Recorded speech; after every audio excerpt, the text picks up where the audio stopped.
naman po natin na marami po sa atin ang natuto o di kaya nagbalik sa mga bagay na malapit po sa ating puso noong may lockdown. Katulad na lamang po ng mga nakausap pong mga kababaihan sa Barangay Botocan po sa Lungsod Quezon. Imbis na magmukmuk po at tumambay, nabaling po ang kanilang atensyon at oras sa pagtatanim. Tunghayan niyo po yan sa aking special report.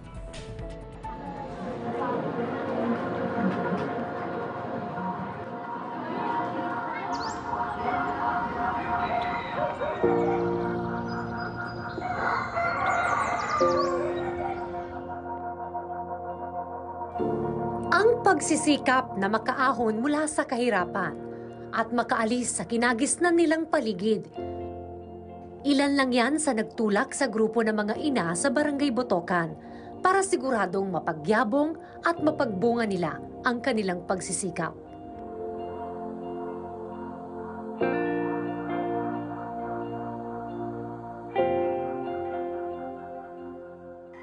Dito namulat si Juvie Bado sa buhay. Sa masikip, magulo, mainit at bukas sa iba't ibang uri ng polusyon at kahirapan. Idagdag pa ang kinahaharap nating pandemya. Pero dahil naniniwala siya na walang puwang ang pagsuko sa hamon ng buhay, itinanim niya ang ideya ng pagtatanim kasama ang kapwa niya mga ina. Sa gitna ng kumpulan ng mga barong-barong na ito sa Botocan, matatagpuan ang hardin na ito ng Botocan Ladies. Dito naman sa farm na ito, regular na naglalaan ng oras si Juvie Bado para sa kanyang mga pananim.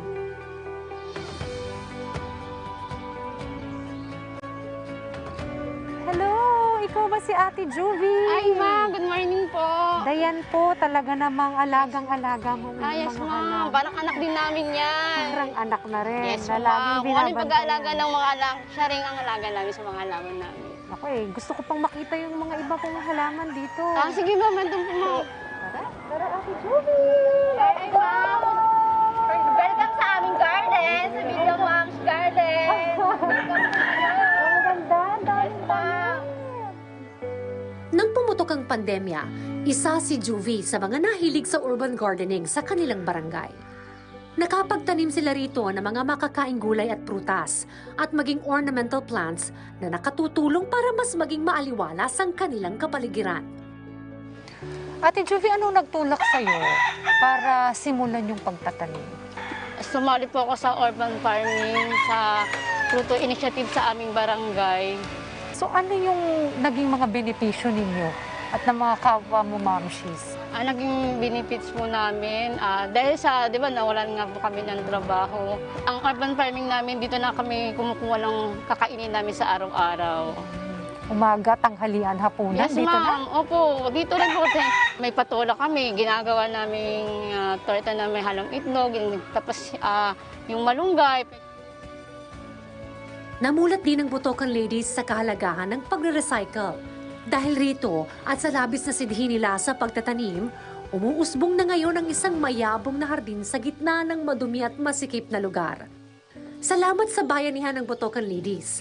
Ang dating imbakan ng basura, isang magandang hardin na ngayon. Katuwang rin nila dito ang Food Security Task Force ng Quezon City. May training kami na binibigay kung paano yung tamang pagpunla ng mga seeds. Actually, once a week siya na dinadaanan namin siya dito. Nakita namin sa kanila ang determinasyon nila na umangat at magkaroon ng malinis na pamumuhay.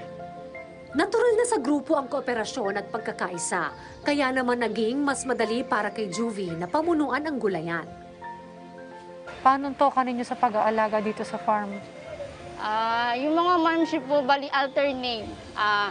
6 members sa umaga, 6 members sa hapon. Kasi bali 31 members po kami, mami. Binibigyan ko talaga ng oras to. Kasi syempre, sabi ko nga, parang anak na din. Pag hindi mo inalagaan ng maayos at hindi mo ginabayan ng maayos, masisira po. Sa ngayon, patuloy ang pagsisikap ni Juvie at Botocan Ladies na mas pagyamanin pa ang gulayan. Plano din nilang manghikayat pa para mas maraming nanay pa ang sumali sa kanila para mas mapagyabong pa ng grupo ang magandang dulot at kahalagahan ng pagtatanim sa isang komunidad.